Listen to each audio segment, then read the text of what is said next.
संमेलनासाठी या बैठकीसाठी प्रमुख मार्गदर्शक म्हणून उपस्थित असलेले आचार्य तुषारजी भोसले यांचं मी या बैठकीच्या प्रारंभी डॉक्टर विरूपाक्ष शिवाचार्य महाराज यांना मी अशी विनंती करतो की त्यांचं आपण या ठिकाणी स्वागत करू. हे शुभ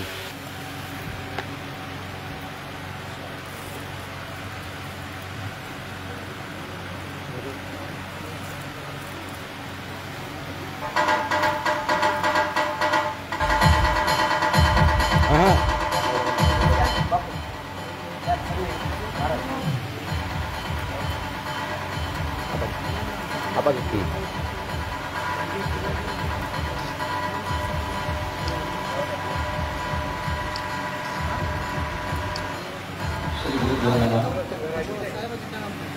आज मुख्य नेते भारतीय जनता पक्ष आध्यात्मिक आघाडीच्या वतीनं आयोजित संत संमेलनामध्ये उपस्थित असलेले या कार्यक्रमामध्ये प्रमुख मार्गदर्शन करण्याकरिता आलेले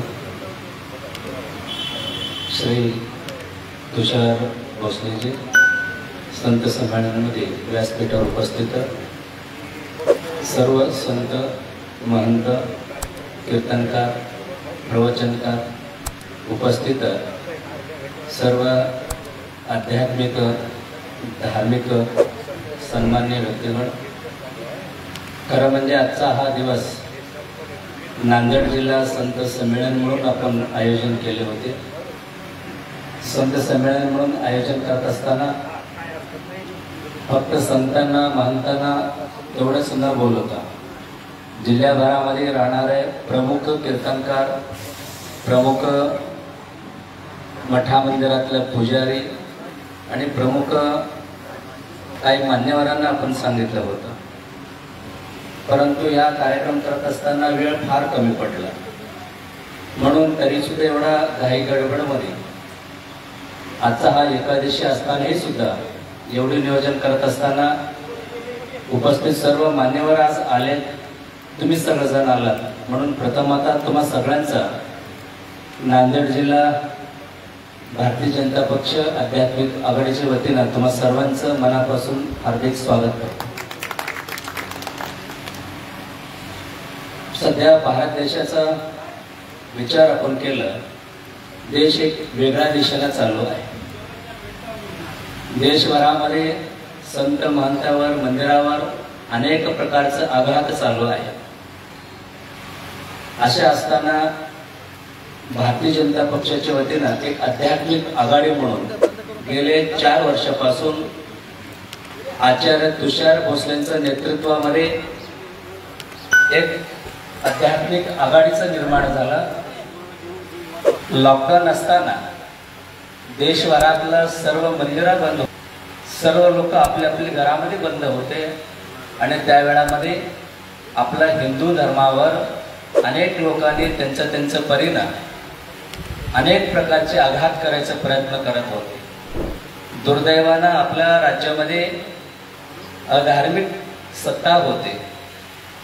मग असं असताना मठावर मंदिरावर आणि मंदिरावर आधारित अनेक लोकांवर अन्याय होत असताना एक नवीन तरुण तडफदार आचार्य तुषार भोसले म्हणणारे आजचा आपले जे काही प्रमुख व्याख्याते आहेत त्यांनी बाहेर पडले आणि फेसबुकच्या माध्यमातून यूट्यूबच्या माध्यमातून संपूर्ण देशभरामध्ये महाराष्ट्रामध्ये मठा मंदिरावर होणारा जे काही अन्याय आहे ते त्यांचे प्रखड वाणीतून सर्व जगासमोर आणून ठेवलं.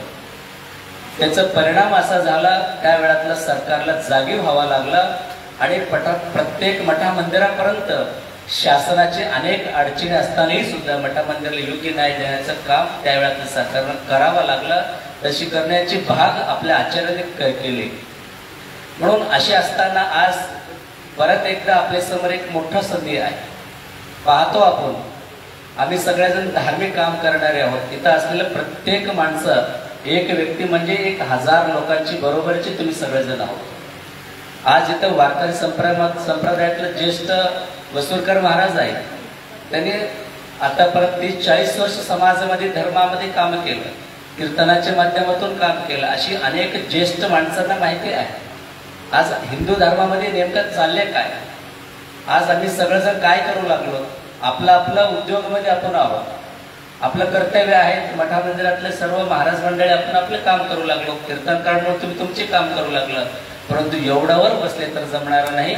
तर ह्या भारत देशाची सत्ता, जे कोणी भगवंताची काम करतो, जे कोणी हिंदुत्वासाठी काम करतो, त्यांचा हातामध्ये परत सत्ता देण्याकरिता आम्हाला तुम्हा सर्वांना आज काम करायची वेळ आलेली आहे. म्हणूनच आज आपल्या देशामध्ये हिंदुत्व जागी झालं, हिंदुत्व अबाधित राहिलं तर होतं काय? तर त्यावेळामध्ये आम्ही तुम्ही सुरक्षित राहू शकतो. म्हणून आज आपल्यावर एक मोठा जबाबदारी आहे. तुम्ही पाहतो देशामध्ये असे एकही माणूस पंतप्रधान आतापर्यंत आपण पाहिले नव्हतो. परंतु आजचा जे काही आपले पंतप्रधान आहेत नरेंद्र मोदीजीने मात्र एवढा मोठं काम करत आहेत. तर ते कुणालाही न घाबरता मी हिंदू आहे म्हणून मठा मंदिरामध्ये जातो, संत महात्म्याचे देवाचे दर्शन करतो आणि उपवास आणि सर्व व्रत करतो. मग आज हिंदुत्वासाठी एवढा मोठं काम करणारे ते आपल्यासाठी काम केलं आणि या भारत देशाचा अनेक हिंदुत्वाचा विषय त्याने जे काही पेंडिंग होतं ते मोकळं केलं. त्यातलंच म्हणजे प्रभू श्री रामांना अयोध्यामध्ये मंदिराचे निर्माण केलं, प्रभू रामांना परत पुनर्प्रतिष्ठापना केलं. मग एवढा मोठं हिंदुत्वासाठी काम करणारे आपले पंतप्रधान आहे. तर आज आम्हा तुम्हा सर्वांना त्या पंतप्रधान नरेंद्र मोदीजींना आम्हा तुम्हा सर्वांना आशीर्वाद द्यायचा आहे. आम्हाला आशीर्वाद द्यायचा असेल तर काय केलं पाहिजे? अशी अनेक विषयावर तुम्हाला तुमच्या सर्वांच्या समोर आचार्य तुषार भोसले सविस्तरपणे तुम्हा सर्वांच्या समोर विषय मांडणार आहेत. तर मी आजच्या ह्या प्रसंगामध्ये एवढंच सांगतो, एक आज आपल्याला पंतप्रधान म्हणून परत त्यांना आपल्याला पाहायचं असेल तर आपली बार 400 पार करावाच लागतो. तो करायचा असेल तर आम्हाला तुम्हाला सर्वांना काम करावं लागतं. म्हणून आम्ही अध्यात्मामध्ये काम करत असतानाही सुद्धा राजकीयमध्ये आम्ही लक्ष नाही टाकलं तर आपले मठा मंदिर बंद करायला त्या लोक मात्र काही मागे पुढे बघणार नाही. म्हणून त्यांच्यासाठी उत्तर द्यायचं असेल तर आज आम्हाला मंदिरातले मठातून बाहेर जावं लागतो.